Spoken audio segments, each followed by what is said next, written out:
Eh bien, une fois encore, bonsoir à tous, au dernier venu.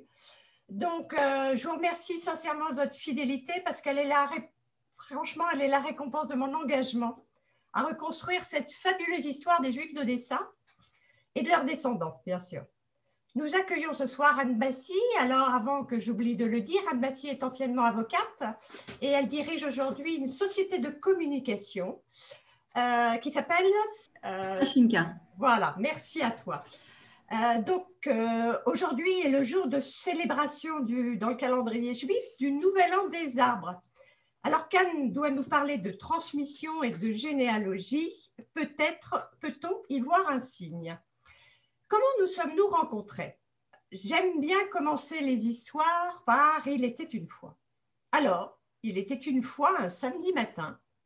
L'auscultation de mon smartphone révèle une image envoyée par un ami commun. La première de couverture du livre d'Anne, Le silence des matrioshkas. C'est le responsable de cet envoi qui connaît mes chemins de vie, mes aspirations proches de celles d'Anne, qui a eu la présence d'esprit de rapprocher nos destins. Je le remercie encore sincèrement. Les matrioshkas évoquent mon enfance. Les miennes avaient le rouge pour couleur dominante. Je me rappelle qu'à défaut de pouvoir jouer avec elles, comme je l'aurais fait avec des poupées classiques, elles m'ont offert l'imagination en partage, la possibilité de m'ouvrir sur des mondes emboîtés dans d'autres mondes. Cet esprit d'escalier m'a mené jusqu'aux portes de la choule de Saint-Anastase, qui est en fond d'écran derrière moi, qui m'a amené aussi aux portes de la psychologie transgénérationnelle et de son praticien au don redoutable, le Rav David Benamou, qui doit nous rejoindre ce soir, qui est aujourd'hui membre du conseil d'administration de l'association. Voici ces mots pour décrire une thérapie qui libère l'individu d'un héritage parfois difficile à porter. Je cite ces mots. L'âme arrive au monde comme un petit acteur dans une pièce déjà depuis longtemps commencée. Il devra à tout prix en deviner le scénario, les secrets, et se forger un personnage pour entrer dans un jeu qu'il pense être la vie, jusqu'au jour où. Il est grand temps de laisser Anne nous parler de son expérience et merci à toi d'avoir accepté l'invitation. Je te laisse la parole. Voilà, bonjour. Bonjour à tout le monde. Merci, merci Isabelle. Effectivement, c'est une rencontre récente grâce à Yves, qui, je crois, est là, mais je n'en suis pas certaine. En tout cas, merci beaucoup Yves pour cette mise en relation et merci Yves pour tout le reste aussi. Alors, Le silence des matrioshkas, c'est mon premier roman. C'est un roman, comme on dit, inspiré de faits réels. Donc, il y a un petit peu de ma vie, un petit peu de la vie des gens que j'ai pu rencontrer et beaucoup de créations qui sont le fruit de mon imagination, afin de donner un peu d'enchantement à tout ça.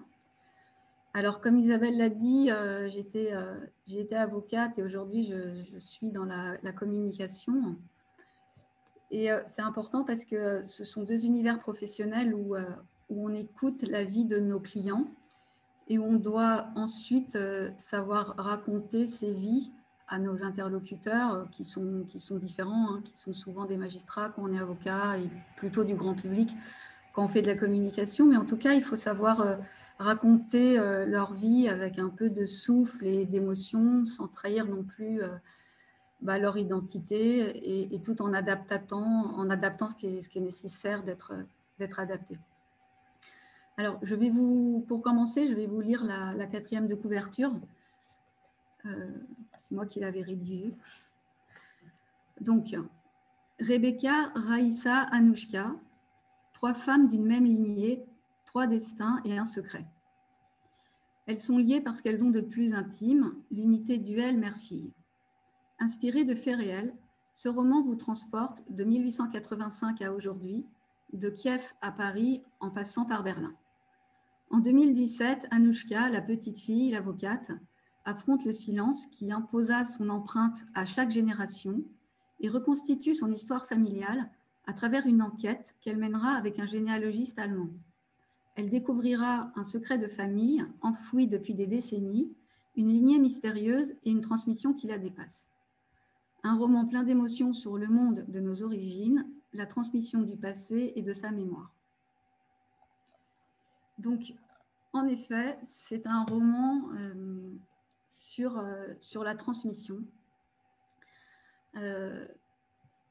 Alors, je précise, c'est pas autobiographique comme on pourrait parfois le croire. Et ce n'est pas non plus un roman sur ma famille, même s'il y a des choses qui sont vraies, dont je pourrais vous parler après. Et même si je parle aussi de ma famille, mais c'est vraiment tout à fait romancé. Alors, en effet, ça parle d'une avocate qui découvre un secret. Et à partir de cette découverte, l'héroïne, en fait, elle décide de reconstituer cette histoire familiale à travers cette enquête qu'elle mène avec ce généalogiste. Et alors, pourquoi elle fait ça? Parce qu'en fait, elle cherche à mieux comprendre la disparition de son arrière-grand-mère, qui s'appelle Rebecca, et qui est morte dans des circonstances à la fois mystérieuses et non dites.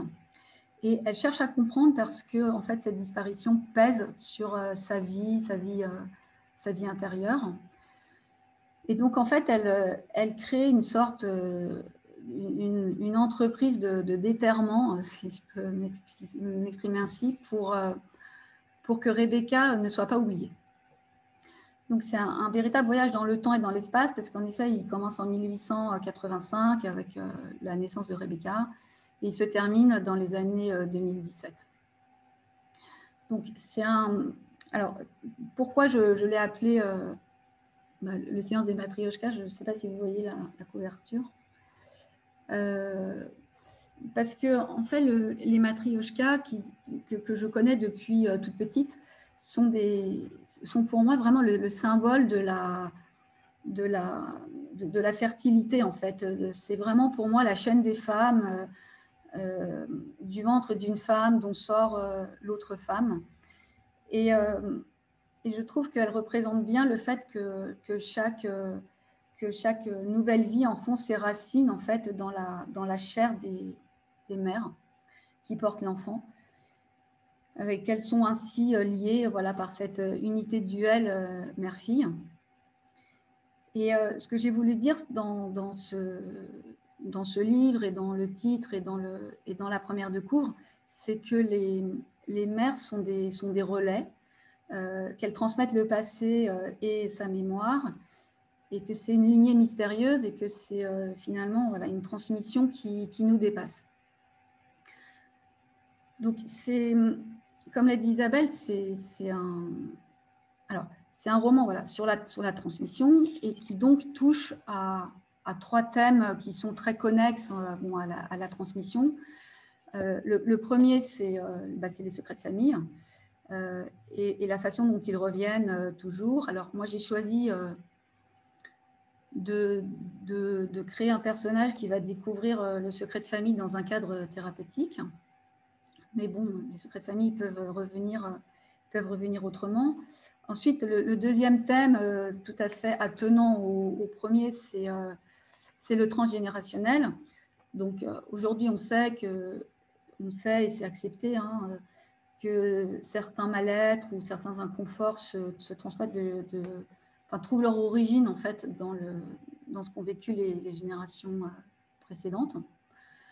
Et donc, dans le roman, l'héroïne, elle ressent une souffrance qu'elle ne comprend pas, qu'elle ne comprend tellement pas qu'elle a l'impression que c'est une souffrance qui ne lui appartient pas. Et du coup, elle n'arrive pas à mettre des mots sur cette souffrance, qui pourtant empiète voilà, sur elle, un peu comme elle se sent un peu un territoire occupé par cette souffrance.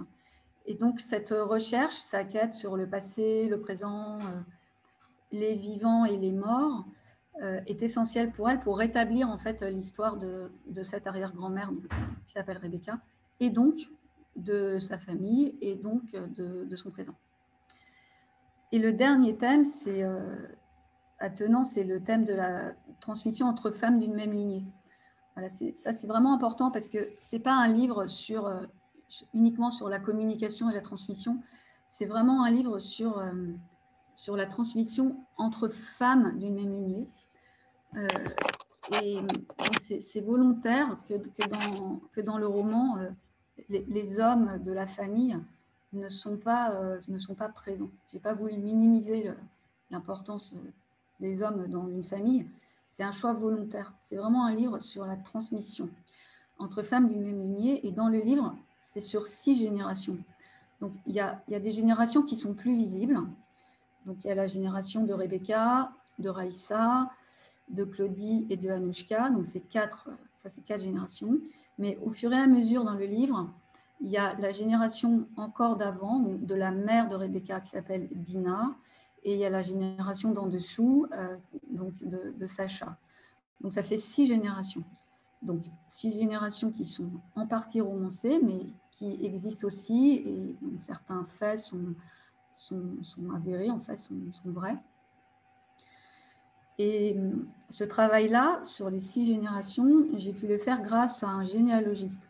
Donc, pas un psychogénéalogiste, mais grâce à un généalogiste allemand avec lequel j'ai travaillé étroitement et sans lequel il n'y aurait pas de livre, en fait. Donc, ce généalogiste allemand, il ne parlait qu'allemand, un peu anglais. Donc, on ne s'est jamais rencontrés.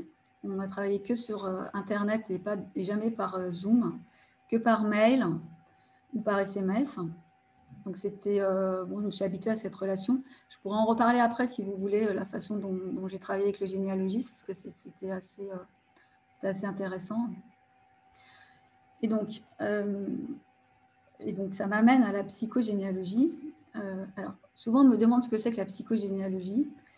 Alors, je ne suis pas du tout une professionnelle de la psychogénéalogie, mais ce que je comprends, ce que j'essaie d'expliquer en fait un peu simplement, parce que ce n'est pas simple. C'est l'étude d'un arbre et c'est surtout l'étude des liens qu'on fait entre les faits marquants de la vie de nos aïeux et nos propres troubles, ou nos propres souffrances, ou nos propres chagrins. Vous pouvez mettre les mots que vous voulez. Comme si nos troubles, ou nos souffrances, ou nos chagrins étaient en fait la commémoration des faits marquants de la vie de nos aïeux, et ça par résonance. Voilà. Donc le roman, il est construit sous la forme d'une enquête, donc menée par cette avocate, Anouchka. Donc elle est avocate par loyauté familiale avant tout, mais bon, également par goût de la controverse, et puis aussi par besoin d'ordre. Et comme tous les avocats, l'héroïne est un peu obsédée par l'épreuve, donc elle cherche. Alors, je vais vous parler de la personnalité d'Anouchka, parce que je pense que c'est intéressant dans le livre. Donc, l'héroïne, c'est un personnage tourmenté. J'ai voulu en faire un personnage dont le chagrin qu'elle a, en fait, elle ne se défait pas de ce chagrin depuis la mort de sa grand-mère, donc qui s'appelle dans l'ouvrage Raïssa, même si elle a une vie très agréable et très privilégiée, et elle se sent démunie en fait par rapport à... Enfin, elle se sent démunie face à cette tristesse qui résiste au temps. Et l'étreinte de la vie la broie, et par moments, elle est même engloutie par une forme d'obscurité qui la ronge, sans la nommer comme ça d'ailleurs dans le livre. Et donc, elle est en même temps déchirée entre son monde intérieur, qui l'étouffe, et le monde extérieur, dans lequel elle déploie beaucoup d'énergie et dans lequel elle se plaît. Hein. Mais du coup, c'est aussi la souffrance, elle vient aussi de cette absence de lien entre ces deux mondes. Et donc, elle s'enfuit dans le travail, hein, comme beaucoup de gens. Et donc, ce travail devient un refuge, hein, ce métier d'avocat devient un refuge, mais c'est aussi un lieu d'immense danger. Alors, ce que j'ai voulu exprimer en particulier dans le roman, c'est la relation entre l'héroïne et sa grand-mère, qui est une relation tissée dans le silence, où se nichent les émotions les plus profondes. Donc, il y a une très grande intimité, une très grande complicité entre cette grand-mère et l'héroïne. Et l'héroïne pressent, en fait, chez sa grand-mère quelque chose, mais elle ne sait pas quoi. Et elle n'ose pas la brusquer en lui posant des questions. Donc, à la fois, elle comprend quelque chose, à la fois, elle ne comprend pas, et surtout, elle ne comprend pas ce qu'elle ne comprend pas. Mais elle sait en même temps que c'est grave, et suffisamment grave pour ne pas poser de questions, et elle est tellement attachée à sa grand-mère qu'en même temps, elle veut préserver ce silence. Et donc, elle veut préserver ce silence, et en même temps, elle prend ce silence pour de la complicité. Et du coup, elle n'ose pas non plus trop parler pour ne pas gâcher ce silence. Mais du coup, ce que j'ai voulu montrer, c'est qu'en fait, l'héroïne, elle se met elle-même dans cette situation de prisonnière et de geôlière de ce silence. Et donc, elle devient une petite fille, comme je le dis, que le silence va passionner. Et ce silence est devenu une prison solide. Et donc, ce que j'essaye aussi de démontrer dans le livre, enfin d'expliquer, c'est que donc, le silence, il s'est enraciné dans cette famille parce que personne n'a posé de questions, en fait. Les générations précédentes n'ont pas posé de questions, les collatéraux n'ont pas posé de questions, personne n'a posé de questions. Alors, j'essaie de rien dévoiler du livre parce que je sais qu'il y a des gens qui ne l'ont pas lu, donc peut-être que c'est un peu abstrait pour ceux qui ne l'ont pas lu et que c'est probablement beaucoup plus clair pour ceux qui l'ont lu, donc je suis désolée. Mais voilà, donc du coup, voilà, elle entretient ce silence, et bien sûr, le fait qu'elle devienne avocate n'est pas anodin, puisque elle va entretenir avec le secret professionnel encore cette relation très forte, et le secret professionnel est pour elle en fait une évidence. Donc, elle construit une forteresse avec ce métier. Et c'est vrai que les avocats vivent dans les secrets des uns et des autres. Bon, c'est d'actualité d'ailleurs. Et donc, Anouchka et cette grand-mère, elles se nourrissent de leur fragilité, et elles observent ensemble le monde qui les entoure avec une certaine inquiétude, en parlant ou en n'en parlant pas, ou en en parlant très peu. Et donc, elles ont ce secret qu'elles partagent sans le savoir, dont elles ne parlent pas et dont elles sont co-détentrices. Mais Anouchka sait qu'il faut la laisser tranquille dans son silence. Et donc, pour expliquer tout ça, j'ai essayé de construire un univers poétique à dimension cosmique, en fait, avec les étoiles et les planètes, et de la musique. La musique, elle accompagne le roman, et c'est la clé à la fin du roman. Donc, Rebecca est compositrice. Alors, moi, à titre personnel, j'ai toujours été assez intéressée par les émotions condamnées au silence, par l'absence de verbalisation, et qui pour autant ne sont pas hors symbolisation, et qu'on retrouve de façon très, très présente dans la vie relationnelle des gens, en fait. Et on voit que ces émotions, elles se transmettent finalement dans des attitudes ou dans des comportements. Donc voilà ce que j'ai voulu exprimer en particulier.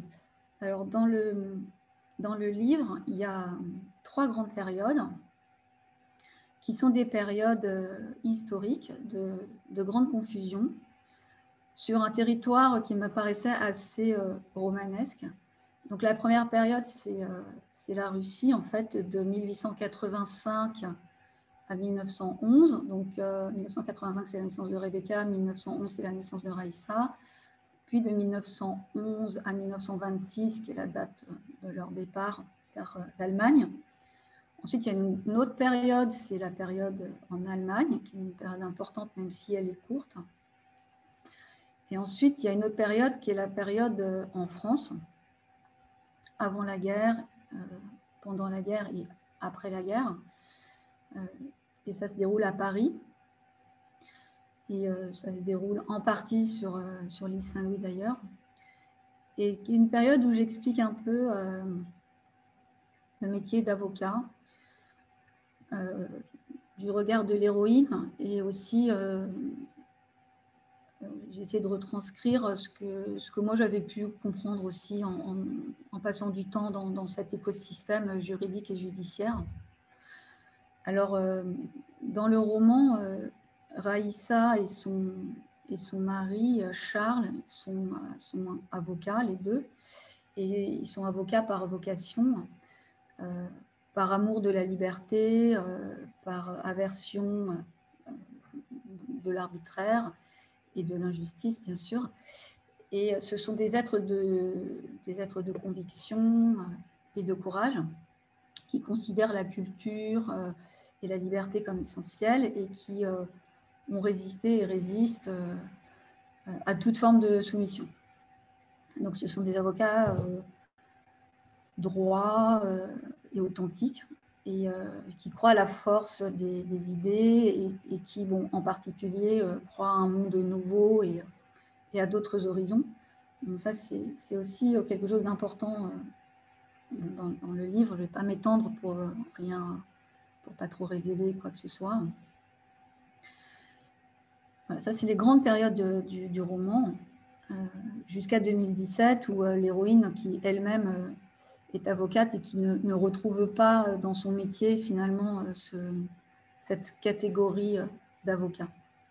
Elle connaît un univers d'avocat, plus d'avocat d'affaires, qui lui plaît et qui la nourrit intellectuellement, mais là aussi, il y a une forme de souffrance entre deux mondes qui ne se connectent pas, en fait, qui est le monde qu'elle a pu connaître petite et dans les livres et dans les documentaires, et la réalité du monde auquel elle est confrontée.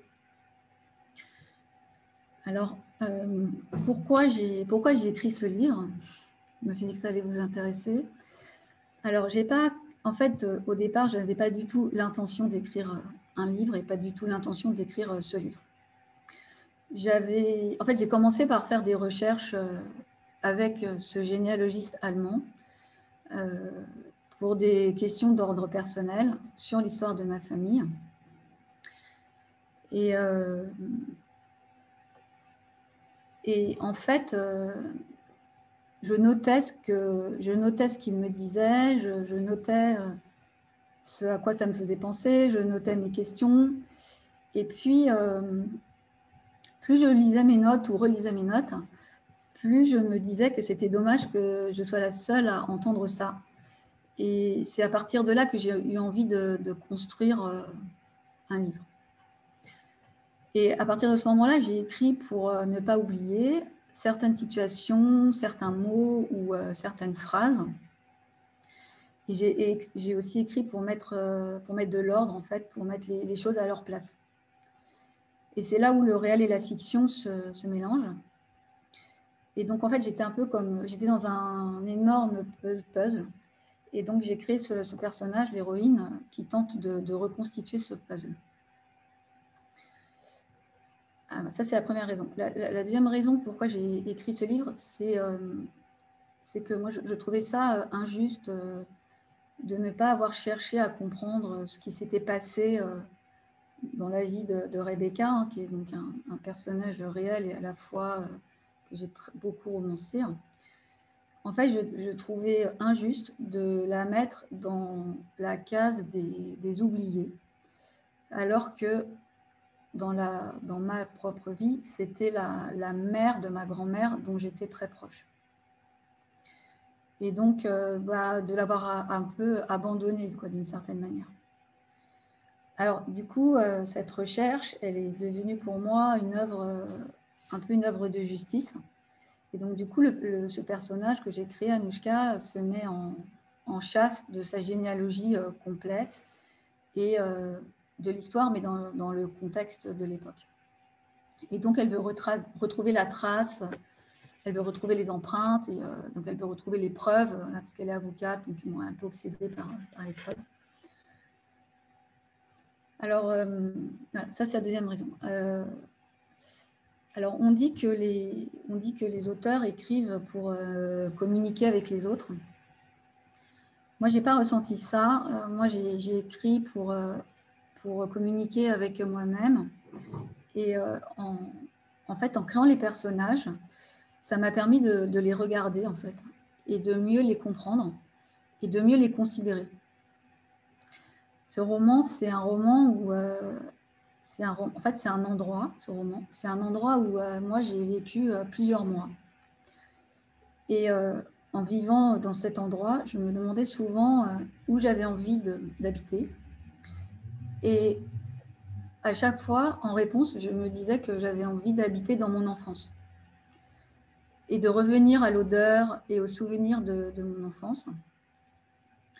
Voilà. Et en fait, en écrivant, progressivement en écrivant, j'avais le sentiment de ne pas écrire seul ce livre, mais de l'écrire avec tous ceux qui m'ont influencé.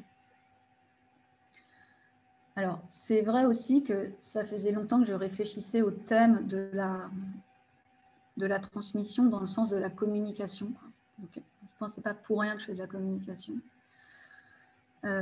Et donc, de la psychogénéalogie. Je m'y intéressais depuis longtemps à la psychogénéalogie. Mais bon, encore une fois, ce n'est pas un livre sur la psychogénéalogie, mais on en parle, mais c'est surtout sur la lignée féminine directe.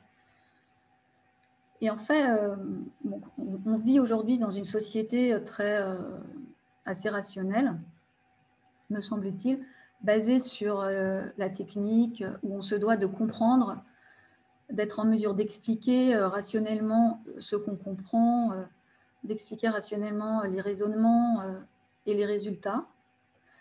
Donc c'est bien, hein, je ne suis pas contre, hein, c'est très bien. Mais moi, j'avais pas envie de ça, en fait. J'avais modestement envie d'embrasser la condition humaine des personnages que j'avais créés, dans ce qu'elle a de beau et de fragile, et d'embrasser les liens mystérieux, en fait, et inexplicables de ces femmes. Voilà. En acceptant l'inexplicable. Et de donner, bien sûr, un souffle romanesque avec de l'enchantement, voilà, à tout ça. En fait, ça ne m'intéressait pas de me mettre, d'être un juge, en fait, voilà, d'être un juge qui veut connaître la vérité de façon rationnelle. Voilà, ça ne m'intéressait pas de le faire dans ce sens-là. Et enfin, donc ça m'a amené à peu près jusqu'au 80% du roman. Et puis, bon, voilà, il y a toujours ces fameux 20%, la fin, tout, les corrections, le contrôle de cohérence. Puis souvent, je changeais les fins, je ne trouvais pas toujours ma fin. Bon. Et puis, il se trouve que j'ai eu un accident de cheval, un accident assez grave qui m'a immobilisée. Et surtout qui m'a fait souffrir. Et du coup, la journée, je travaillais, j'avais des médicaments, mais la nuit, je ne prenais pas de médicaments, donc j'avais mal. Et je me suis aperçue que... j'ai repris l'écriture, je ne sais pas pourquoi, mais je me suis aperçue qu'en écrivant, j'avais moins mal, et puis finalement que j'avais plus mal. Et c'est assez intéressant comme état, parce que c'était presque un peu comme un état d'hypnose. Enfin, je ne m'y connais pas en hypnose, mais en tout cas, ce qui est vrai, c'est que la nuit, le soir, alors que je n'aimais pas trop l'arrivée du soir pendant cette période-là, j'avais un peu peur, je ne sais pas de quoi, mais j'avais peur d'avoir peur, et puis j'avais peur d'avoir mal. Et ben, en écrivant, je vous avoue, hein, c'est un peu mystérieux aussi, mais que j'avais vraiment moins mal. Et en fait, j'oubliais la douleur. Et donc, cet accident, il m'a quand même permis de finir le livre. Peut-être que je l'aurais fini quand même. Hein. Mais en tout cas, il m'a permis de finir le livre et puis il m'a permis de trouver la clé, voilà, de la fin, qui est quand même importante.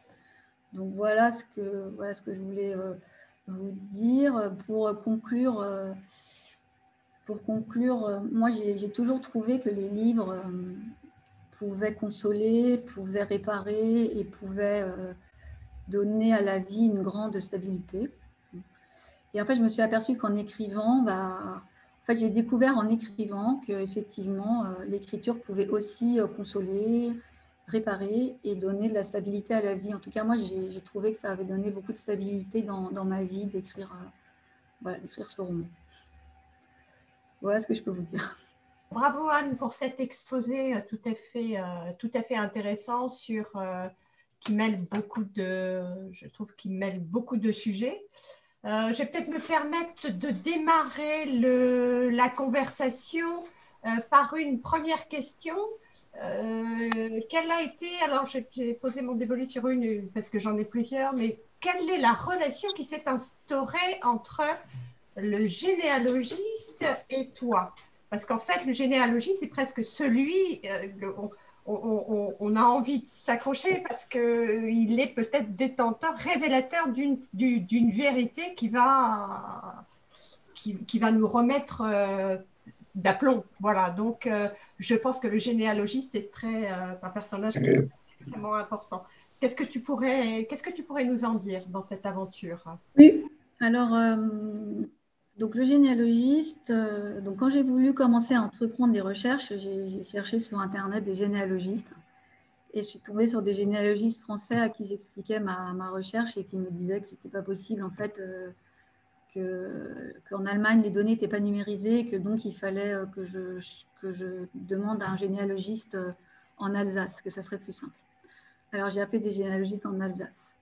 Et en Alsace, ils m'ont dit la même chose. Ils m'ont dit que ça allait coûter trop cher parce qu'il fallait qu'ils se déplacent en Allemagne et qu'il fallait mieux que je trouve un généalogiste en Allemagne.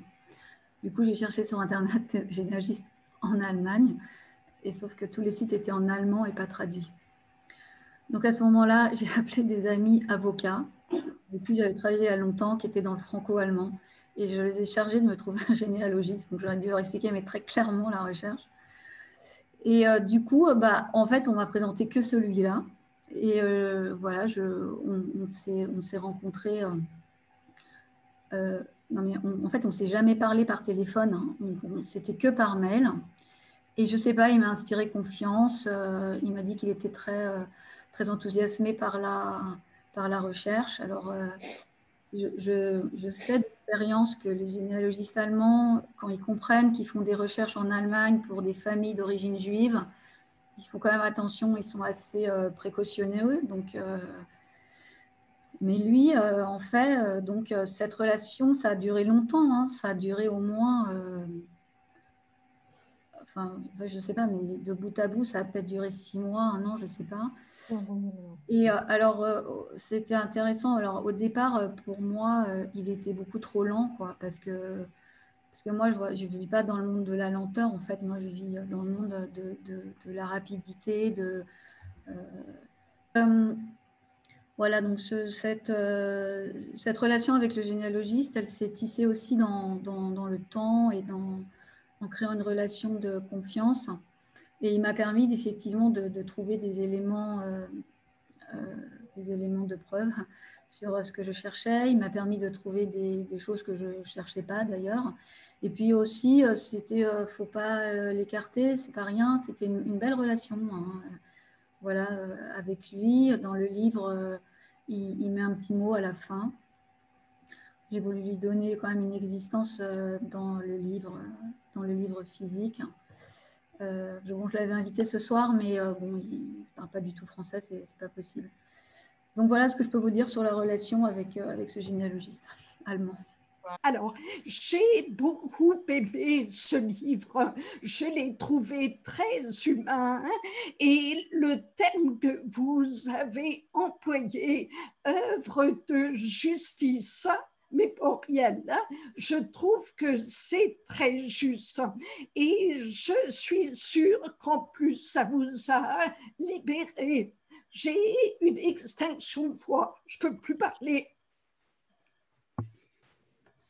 Allô? Oui, c'est bon, oui. Ne parlez pas. Et donc, j'ai trouvé que c'était pour vous presque bénéfique et libérateur, à mon avis. Non.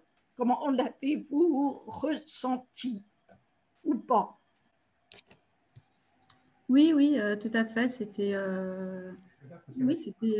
c'était libérateur d'une part de mener l'enquête, c'était libérateur de comprendre certaines choses, c'était libérateur d'écrire, voilà, de mettre de l'ordre dans tout ça. Et ce qui était libérateur aussi, c'était de créer une fiction, en fait, et de ne pas être que attaché à l'histoire vraie, enfin à la mienne, quoi.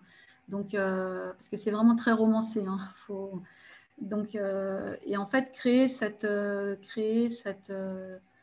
toute cette partie en fait imaginaire, en fait, ça m'a fait beaucoup de bien parce que finalement, la fin que je ne dévoilerai pas, je la trouvais très belle, quoi. Voilà. Ce rôle du généalogiste, normalement, un généalogiste, c'est un peu factuel. Il a dû vous donner des traces de vos ancêtres. Et il vous a donné des pistes, mais comment ce généalogiste a-t-il pu jouer un autre rôle qui est un rôle purement un peu, je dirais, administratif? Oui, en fait, le généalogiste, c'est exactement ça. Il a joué son rôle de généalogiste où il me sortait des actes, notamment les actes qu'on cherchait pour retrouver certaines personnes. Mais il m'a aidé sur l'enquête, en fait, parce que je lui demandais d'aller voir à telle adresse, d'aller rencontrer telle personne, d'aller poser telle question. Et donc, du coup, bon, et du coup, il est un petit peu sorti du rôle purement généalogiste pour m'aider à trouver voilà, certaines choses. Et de lui-même, en fait, moi, je lui ai demandé de chercher avec son intuition et que s'il trouvait des choses que je ne lui avais pas demandé, surtout qu'il me le dise et que ça ne me dérangeait pas. En fait, il a bien compris les tenants, les aboutissants de cette quête pour moi. Et donc, il faisait ce qui lui semble. Je lui ai dit, faites ce qui vous semble intelligent de faire, même si vous débordez par rapport à ma demande. Ça ne me dérange pas. Voilà. Je n'ai pas encore eu le plaisir de lire votre livre, mais je dois dire que j'en ai l'eau à la bouche avec ce que vous nous avez décrit ce soir. Et j'aimerais savoir si cette première expérience vous donne envie de poursuivre l'écriture, de façon romanesque ou non. Oui, ça me donne envie de poursuivre de façon romanesque. Oui. Je trouvais que c'était agréable, voilà, justement, comme vous venez de dire, de ne pas être dans un cadre professionnel. Moi, je suis habituée à écrire, hein, parce que je viens du monde de l'écrit à cause de mes métiers, mais là, c'est tout autre chose de pouvoir écrire un roman. Ça m'a beaucoup plu. Et si je puis me permettre, vous m'entendez ? Oui. Et si je puis me permettre, j'ai lu le livre, bien évidemment, d'Anne et j'ai été, excusez-moi l'expression, scotchée. Son style est absolument magnifique, sincèrement, et on se laisse porter. Et en plus, il y a une construction qui est tout à fait intéressante. Je vous laisse, mais on a le développement d'un questionnement tout à fait subtil et très pertinent. En tout cas, je m'y suis retrouvée. Et de l'autre côté, l'expérience de la démarche et que le questionnement se concrétise et apporte des questions. Et même si les questions, sans doute pour Anne, ont amené à d'autres questions aujourd'hui. Oui, merci Isabelle et donc merci Anne pour cet exposé extrêmement émouvant. Donc j'ai pas encore lu votre livre, mais je le lirai avec beaucoup d'intérêt. J'avais une question très rapide. Cette quête des racines et cette quête généalogique, est-ce que ça correspond, si vous pouvez revenir un peu là-dessus, à un moment particulier dans votre vie où il y a eu une bascule, ou c'est toujours quelque chose qui a été un peu, comment dire, latent pendant votre enfance et qui s'est révélé au cours de votre existence et qui a donné lieu à ce roman? Non, il n'y a pas eu un événement en particulier. On m'a demandé combien de temps j'avais mis pour écrire ce livre. Il n'y a pas très longtemps, on m'a posé cette question et j'ai dit 44 ans, parce que c'est quand je me suis mise à l'écrire. Mais franchement, c'est un peu vrai, en fait. Je pense que c'était quelque chose que j'avais en tête, sans doute sans le savoir, mais depuis toujours. Donc, c'est arrivé à un moment où il fallait que ça arrive, en fait. Voilà. C'est arrivé tout seul, il fallait que ça arrive. Voilà. Alors, d'abord, j'ai trouvé que la présentation de ce livre était... Enfin, moi, ça m'a beaucoup touchée, personnellement. Et j'aurai une question après, mais je veux d'abord exprimer quelque chose. En fait, c'est la première fois pour moi que j'entends une femme à l'intérieur du judaïsme parler de la transmission entre les femmes. Et je trouve que c'est passionnant. Et donc, pourquoi je suis tellement troublée, c'est que je suis moi-même j'ai envie de dire par hasard, mais c'est sûrement pas par hasard, dans une quête du même style que celle d'Anne. Et j'ai l'impression que pour moi, il y a une espèce de... Je suis contente d'avoir quelqu'un qui parle avant moi de cette transmission de mère en fille, en grand-mère, en arrière-grand-mère et peut-être plus loin encore. Donc, je voulais la remercier et j'aimerais bien qu'elle rebondisse là-dessus si elle a quelque chose à ajouter. Alors, moi, la transmission comme ça entre lignées d'une féminine, c'est un sujet dont j'ai toujours été... Enfin, je suis toujours passionnée par ce sujet. Et quand j'ai eu ma fille, on m'a dit à l'échographie que c'était un garçon. Et je vous avoue que j'étais un peu triste parce que je sais pas, je sais pas pourquoi. Et bon, heureusement, les médecins se sont trompés et c'était une fille, même si je l'ai su un peu tard. Et je me suis toujours demandé, voilà, s'il y avait une transmission particulière du fait qu'une femme, une fille, une petite fille sorte du ventre d'une femme qui sort du ventre d'une femme. Donc, bon, je n'ai pas la réponse. Je ne sais pas s'il y a une transmission propre aux femmes d'une même lignée. Je ne sais pas. C'est une question ouverte. Après, je ne pense pas qu'il y ait une particularité entre les femmes d'une lignée d'origine juive. Ça, je ne pense pas. Donc, voilà ce que je peux vous dire. Je comprends que vous soyez tourmenté par cette question parce que moi aussi, elle m'a tourmentée et elle me tourmente encore. Alors moi, je suis personnellement convaincue qu'il y a une transmission juive de mère en fille qui a été, et c'est là où j'adore le titre de votre bouquin, qui a été silencieuse et tue pendant des générations et des générations. Et j'ai l'impression que la parole se libère là, au XXIe siècle, pour des raisons que j'ignore, mais c'est comme ça que je le ressens, c'est-à-dire que cette transmission, alors je ne dis pas qu'il n'y a pas de transmission dans d'autres cultures que la culture juive, mais simplement, il y a quand même une tradition de transmission dans le judaïsme qui est souvent attribuée à l'homme, en tout cas sur une bonne partie des choses. Et il y a une transmission silencieuse, moi j'en suis absolument convaincue, entre femmes, et c'est vrai que cette transmission silencieuse n'a pas jusqu'à présent trouvé de mots. C'est pour ça que je suis ravie que vous ayez écrit ce bouquin. Il m'inspire beaucoup dans le processus. Bonsoir Anne, enchantée, je suis ravie de vous avoir écouté, bravo, je trouve ça à la fois magnifique et très courageux parce que on sent que c'est une démarche extrêmement intime qui vient de l'intérieur de l'être et qui n'est pas du tout une démarche intellectuelle et construite et c'est ça qui est intéressant, je trouve. Merci beaucoup Isabelle pour ce soir et de m'avoir invitée. Moi, je suis auteure aussi. Là, j'écris sur le transgénérationnel, sur les mémoires juives, mais c'est un peu différent parce que moi, c'est sur les mémoires honteuses, en fait, sur la honte, la haine de soi. Donc, on est sur... et c'est la transmission par le père. Donc, c'est peut-être le pôle inversé. Et en fait, j'avais une question. Je n'ai pas lu votre livre volontairement. Je l'ai vu passer partout et j'en ai même parlé avec Emmanuel de Boisson, qui l'a beaucoup aimé. Et je ne l'ai pas lu parce que comme j'écris mon livre là, qui sera fini à la fin du mois, je ne voulais pas être influencée par un autre livre qui traitait d'une origine juive. Donc, depuis quelques mois, je n'ai rien lu sur ce sujet-là volontairement. Mais je le lirai au mois de février-mars avec grand plaisir. Moi, j'ai une question qui est un peu du domaine de l'intime et plus psychanalytique. Parce que dans le transgénérationnel, ce qui m'a séduite, moi, c'est que concrètement, j'avais des symptômes vraiment psychanalytiques. Et est-ce que vous, le fait d'avoir écrit ce livre-là en tant que personne, est-ce qu'au moment où il a été écrit et au moment où il a été réalisé, où cette parole du coup a été libérée, est-ce que dans votre vie, parce que vous avez parlé tout à l'heure d'un mieux-être, mais est-ce que concrètement, il y a des choses qui ont changé pour vous? Est-ce qu'il y a eu quelque chose qui s'est réalisé ou concrètement, peut-être un symptôme qui ne s'est plus manifesté ou l'apparition d'autre chose ou quelque chose qui s'est réglé ou de l'ordre du phénoménologique ou est-ce que ça vous a apporté concrètement quelque chose qui serait plus du domaine de l'intime et de la psychologie humaine? Oui, moi ça m'a tranquillisée en fait.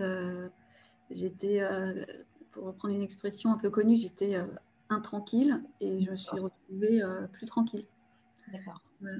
Avec beaucoup moins d'angoisse, de chagrin. Voilà. Et donc, il y a eu une tristesse en moins, c'est ça Oui, il y avait une lourdeur qui s'est évaporée, quoi. Ouais. D'accord. Parce que dans le transgénérationnel, moi, je me suis beaucoup référée à Abraham et Torok. Je ne sais pas si ça dit quelque chose aux gens avec le fantôme et la crypte. Et c'est cette dimension-là qui m'intéresse beaucoup. Et c'est pour ça que ça m'intéresse d'avoir aussi des témoignages, même si c'est de manière anonyme. C'est que j'ai l'impression que quand il y a une mémoire oubliée ou effacée, il y a des choses qui s'enquissent dans le corps et que de permettre la parole permet à l'énergie aussi, à la pulsion de vie de recirculer. Et bon, là, on est à la frontière avec la psychanalyse, mais je trouve ça absolument passionnant. Merci beaucoup. Dans le livre, j'en parle des fantômes. D'accord, ok. D'accord. Et les fantômes de son enfance, vous en avez quelques-uns et je parle un peu justement des morts qui sortent de leur crypte. Ouais. J'ai trouvé votre intervention très intéressante et ça m'a fait penser au grand historien Fernand Braudel, parce que dans l'histoire de la France, il parle de la mémoire inconsciente, en expliquant, en donnant deux exemples que je ne vais pas développer bien sûr, en donnant deux exemples, en disant que dans les familles, inconsciemment, il se transmet une mémoire qui réagit. Alors, les deux exemples qu'il donne, c'est premièrement sur le sud-ouest, l'arrivée des protestants, de la religion protestante, et en Bretagne, la révolte des bonnets rouges. Et bon, je ne vais pas développer, mais ça rejoint ce que vous avez dit dans votre exposé, justement, où, sans qu'on le sache, dans les familles, il y a une transmission inconsciente. Oui, je suis d'accord. Dans les familles, il y a des transmissions. Il y a des transmissions inconscientes et c'est pour ça que je disais que c'est un livre sur la mémoire en fait, parce que c'est un livre sur je dis souvent ça, sur la réminiscence en fait du temps qu'on pense disparu et sur les traces et les empreintes de ce qui a survécu et qui a pourtant été transmis. Et donc ce qui pose la question du comment se fait cette transmission mémorielle, comme si elle se faisait, je le dis souvent, à partir d'une forme de permanence insoupçonnée du passé. Voilà. Mais bon, aujourd'hui, on parle de mémoire cellulaire. Voilà, donc la question, c'est la question de l'épigénétique aussi. Hein, c'est qu'est-ce qu'on transmet, comment on le transmet, est-ce que ça s'engramme on parle des souffrances, des traumatismes, mais je dis aussi souvent, moi j'ai rencontré des gens dans ma vie qui étaient des boules d'énergie et de joie et je considère que c'est normal, mais peut-être que finalement eux aussi, ils ont hérité de ça, de leurs aïeux finalement. Je ne vois pas pourquoi on n'hériterait que du passif. Hein. Dans la comptabilité générale d'une famille, il n'y a pas que le passif, il y a l'actif aussi. Je voulais parler d'un constat que je suis en train de faire et en ayant créé cette association et qu'il y a de plus en plus de jeunesse, entre guillemets, de personnes qui viennent s'inscrire, qui viennent parmi nous et qui sont tout à fait animées par ce que j'appellerais une reprise de la parole. Pour beaucoup, on a des histoires familiales où la parole a été a été enterrée, enfouie sous une chape de plomb. Et j'ai l'impression aujourd'hui que par l'écriture, comme je disais, par une écriture de jeunes, une décision de reprendre cette parole, de ne pas la laisser enfouie et de comprendre pourquoi elle a été interrompue. J'ai connu ça, j'ai connu cette histoire familiale qui n'était pas dévoilée par choix, même quand j'ai écrit ma thèse sur les Juifs d'Odessa, dont ma famille est originaire, je n'ai rien eu, ni comme document, ni comme récit. Et j'ai découvert au décès de mon père, ma mère était décédée auparavant, j'ai découvert des documents qui étaient enfouis dans un placard. Et ces documents-là, mon père disait qu'il n'y avait strictement rien. Et j'ai été, je peux vous assurer, extrêmement abasourdie quand j'ai découvert cet amas de documents que j'ai récupérés et que je l'ai mis dans un coin. Je me suis dit, un jour, j'aurai le temps de les regarder. Voilà. Donc, je voulais savoir, Tamara est là, Anne est là, un certain nombre Emmanuel est là. Qu'est-ce qu'on, aujourd'hui, d'après vous, pourquoi il y a ce phénomène de reprise de parole? Quelle est ton opinion, Anne? Voilà, j'aurais voulu savoir. Je ne sais pas s'il y a un phénomène de reprise de parole ou s'il y a un phénomène d'écoute, en fait. Enfin, on dit toujours qu'il y a plein de gens qui sont prêts à parler, mais qu'il y a peu de gens qui sont prêts à écouter, surtout quand c'est dérangeant ou quand c'est douloureux ou quand ça prend du temps. En fait. Moi, je pense que l'être humain, il parle, il est obligé de parler, en fait. Donc, la difficulté, c'est de trouver l'interlocuteur. Donc, mais quand il y a écoute, comment? Quand il y a écoute, c'est-à-dire que moi j'ai interrogé de nombreuses fois et que j'ai toujours eu un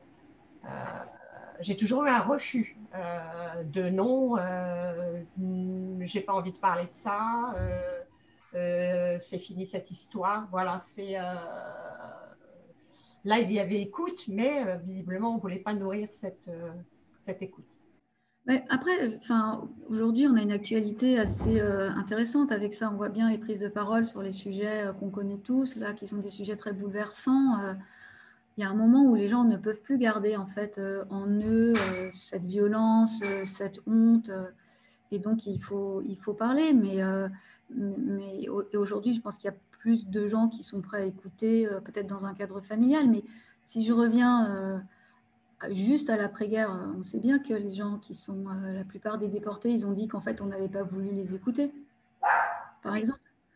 Oui. Donc, peut-être qu'aujourd'hui, oui, avec les moyens de communication, les gens ont peut-être plus envie, mais moi, je trouve qu'il y a très peu de gens qui ont une vraie capacité d'écoute. Très peu. Et j'ai une expérience intéressante à ce sujet-là avec le silence des matrioshkas, parce que j'ai de nombreux interlocuteurs qui me demandent pourquoi je n'ai pas parlé de ça, pourquoi je n'ai pas parlé de ça, que j'aurais mieux fait de faire comme ci, que j'aurais mieux fait de faire comme ça. Ils le font avec énormément de bienveillance. Hein.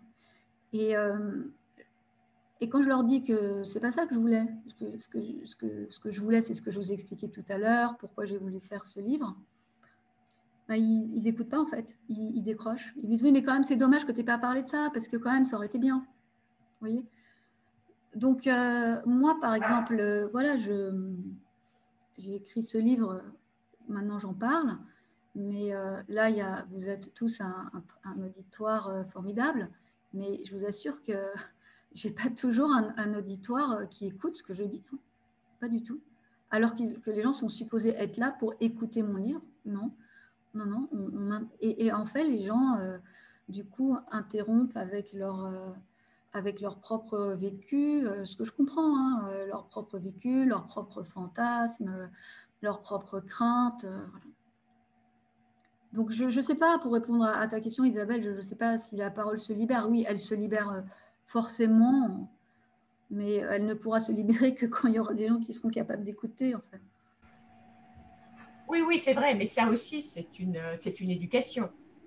C'est une éducation. Et c'est vrai que quand on parle, quand on a certains interlocuteurs répondent avec leurs propres paroles, en n'écoutant pas ce que l'autre dit. C'est effectivement, ça passe par leur propre filtre. Pour répondre à tes interrogations sur les prises de parole aujourd'hui, pourquoi il y en aurait autant sur ces thématiques-là, moi, je pense qu'il y a quand même un élément extrêmement important, c'est que, alors on est ici de générations différentes, mais en tout cas, on est les témoins d'une époque qui voit approcher la fin justement des témoins de ceux qui ont vécu les drames du XXe siècle, en particulier la catastrophe et la Shoah.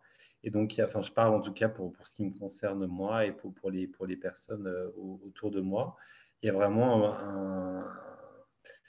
presque une responsabilité de la transmission qui nous incombe, parce qu'en fait, on est les dernières personnes aujourd'hui à notre génération à pouvoir être en contact, si elles sont encore en vie, avec les personnes qui ont vécu les grands drames du XXe siècle. Pour répondre en partie à ta question, je pense que c'est ça qui peut expliquer ces prises de parole qu'on voit aujourd'hui, parce qu'en fait, après, dans 5 ans, 10 ans, il n'y aura plus personne pour pouvoir consigner cette mémoire et la transmettre aux générations futures. Et je sais que personnellement, c'est un élément extrêmement important pour moi. Tout à fait. J'ajouterais juste une petite nuance, c'est que je pense que pour nous, bien évidemment, les souffrances sont moins importantes et que donc on a une plus grande facilité à pouvoir s'exprimer. Il y a ça aussi. Je vais dire deux choses, non?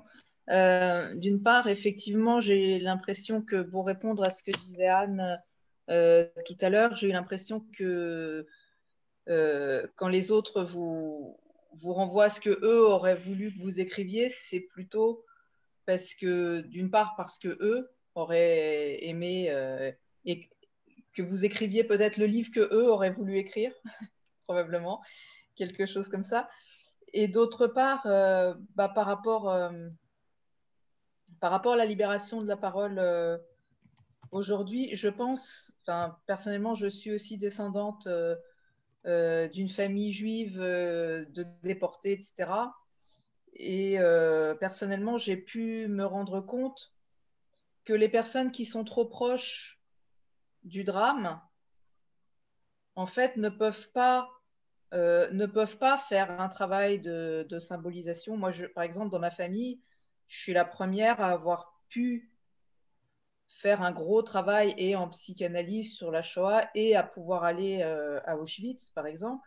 Mais j'ai très bien vu, pendant que je faisais ça, comment ma mère et ma grand-mère réagissaient. Eux ne peuvent pas faire ça. Donc, c'est peut-être ça aussi, la libération de la parole d'aujourd'hui. C'est bien sûr, il y a ceux qui, effectivement, comme disait Robert, je pense, ceux qui ont vécu ça ont disparu ou sont en train de disparaître. Mais du coup, les descendants vont pouvoir commencer à témoigner d'autres choses, justement. C'est peut-être ça le renouveau aujourd'hui. Je ne sais pas, c'est une question que je soumets à votre réflexion. Oui. Alors, bon, c'est un autre sujet, quoi, parce que sur la transmission voilà, de ce que vous venez d'indiquer sous l'ICO, oui, je pense qu'il faut qu'il y ait je crois comprendre qu'il faut qu'il y ait un laps de temps pour que chaque génération, finalement, intègre consciemment, inconsciemment un certain nombre de choses et qu'en devenant témoin de témoins, on a remarqué que la parole se libérait. Alors, voilà. Moi, le livre, il ne traite pas du tout de ça. Donc, même s'il y a un moment dans le roman, l'héroïne, elle découvre quelque chose en lien avec la déportation, mais il n'y a pas de rapport avec la déportation dans le livre. Donc, je pense que ce n'est pas comparable, quoi. La prise de parole, enfin, la mienne, elle n'est pas du tout liée, en fait, à ce moment de l'histoire. Donc, c'est très différent. Même si, quand même, il y a quand même un fond, un événement, mais sans vouloir... Oui, non, mais il y a un événement dans le livre en rapport avec la déportation, mais c'est parce que c'est un événement c'est un élément qui a été trouvé par le généalogiste et que donc c'est évidemment important pour cette famille, mais ça n'a pas de lien avec l'histoire globale, ça n'a pas de lien structurant du tout, en fait. Il n'y a pas de rapport avec la Shoah, c'est pas du tout un livre sur la Shoah et sur la Seconde Guerre mondiale, même si il y a des passages où j'explique le sort des avocats sous les lois de Vichy, bien sûr, mais d'abord c'est sous les lois de Vichy. Je ne parle pas du tout des avocats déportés et je ne parle pas de la déportation. Et c'était vraiment un souhait, je ne voulais absolument pas aborder ce sujet-là.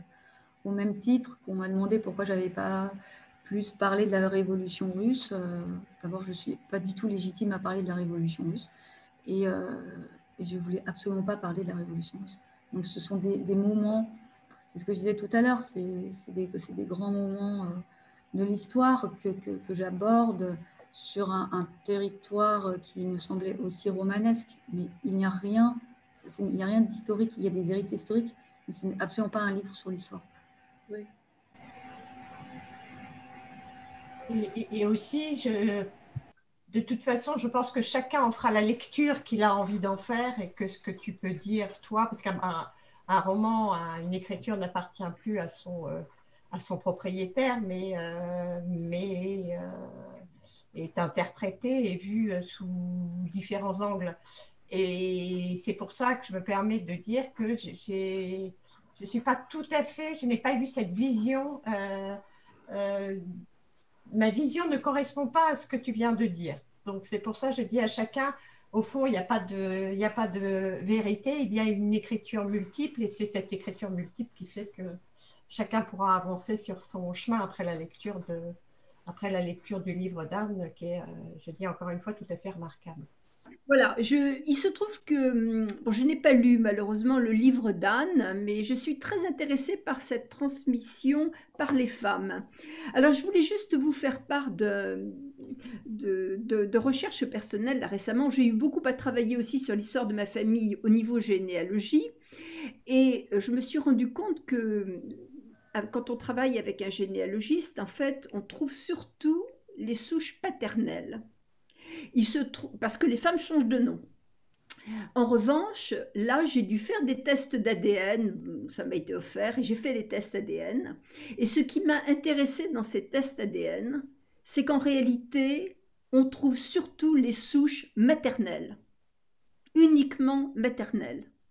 Et si j'ai bien compris, c'est parce que dans l'ADN, alors je ne suis peut-être pas très précise parce que je ne suis pas du tout une spécialiste, mais dans l'ADN, il y a une toute petite partie de l'ADN, je ne sais pas si je reprends le nom exact ou pas, mais je crois que ce sont des mitochondries, que l'on retrouve dans chaque ADN féminin. Oui, c'est vrai. C'est pour ça que tout à l'heure, je parlais aussi de l'épigénétique, parce qu'on ne sait pas très bien ce qui se transmet. Enfin, en tout cas, moi, je n'ai pas tout à fait compris ce qui se transmettait et comment ce qui pouvait s'engrammer et ensuite se transmettre encore dans l'ADN. Voilà. Je crois que c'est quand même des sujets aujourd'hui tout à fait d'actualité. Et j'entendais des chercheurs dire que c'était vraiment les thèmes des prochains prix Nobel, en fait. Annie, comme Guy, demande aussi si tu pouvais lire quelques lignes, voilà, de ton choix qui te paraissent, qui mettront encore plus en appétit. Alors, j'ai pris par hasard une page, parce que je ne savais pas tellement laquelle choisir. Donc, je vous lis un paragraphe. Finalement, alors, la vie de chaque famille est rythmée par les grossesses, les naissances, les fêtes, les anniversaires, les mariages, les maladies, les ruptures, les enterrements, les deuils, les tabous et les secrets. Chacun de nous est inscrit dans une lignée familiale et l'origine de nos souffrances date parfois de temps lointains. Pourtant, ce qu'on ignore est tout aussi important ce que l'on sait. Les non-dits deviennent des secrets qui eux-mêmes deviennent nos fantômes. Les secrets de famille se font ainsi nos maîtres silencieux et parfois ceux de nos destins. On ne sait jamais ce que nous réserve le passé. Alors, voilà. Si vous voulez que je lise plus, je peux lire plus. Alors, cette phrase, on ne sait jamais ce que nous réserve le passé. Il y a plusieurs journalistes qui m'ont dit qu'elle était incroyable, cette phrase dans le livre, et que c'était vraiment celle qu'eux avaient retenue. Et alors, moi, ça me fait beaucoup rire parce que pour moi, c'est une phrase d'une banalité, mais absolue, parce que je l'ai entendue 1000 fois dans mon univers professionnel, et notamment avec les notaires. Parce que moi, j'étais avocate, j'étais fiscaliste, et donc les fiscalistes, on récupère toutes les conséquences fiscales de toutes les branches du droit, et notamment beaucoup de successions. Donc, je travaillais avec des avocats en droit patrimonial, mais je travaillais beaucoup avec les notaires. Et donc, moi, j'ai connu les recherches avec les généalogistes pour, en fait, mettre de l'ordre dans des successions avec la découverte d'une nouvelle parentalité et donc avec les conséquences identitaires. Mais enfin, moi, je dirais surtout les conséquences fiscales. Et puisque ça crée des relations d'héritage très, très différentes. Et donc, les notaires nous disaient souvent, enfin, moi, j'ai souvent entendu un notaire me dire « Oh là là, qu'est-ce que ce testament va nous réserver ? Oh là là, on ne sait jamais, Anne, ce que nous réserve le passé. » Donc moi, cette phrase, elle m'a marquée parce que pour moi, elle fait partie de ma vie professionnelle, vraiment. Et donc, je l'ai mise dans ce roman parce que ça s'y prêtait très bien et que c'est évident et que c'est vraiment une phrase qui aujourd'hui m'appartient et qui est une évidence. Mais je remarque, je ne sais pas pour ceux qui l'ont lu, que c'est une phrase qui a un énorme écho chez les gens. Mais je pense, moi, pour avoir vu une émission sur les secrets de famille, il y a effectivement la place, le notaire risque de faire traverser un naufrage à la famille par les révélations de la succession. Et c'est vrai qu'effectivement, on ne sait pas ce que nous réserve le passé, bien que je pense quand même qu'on retient sa psyché, son corps retient des choses du passé, qui fait qui travaille à notre composition. Je pense pas que...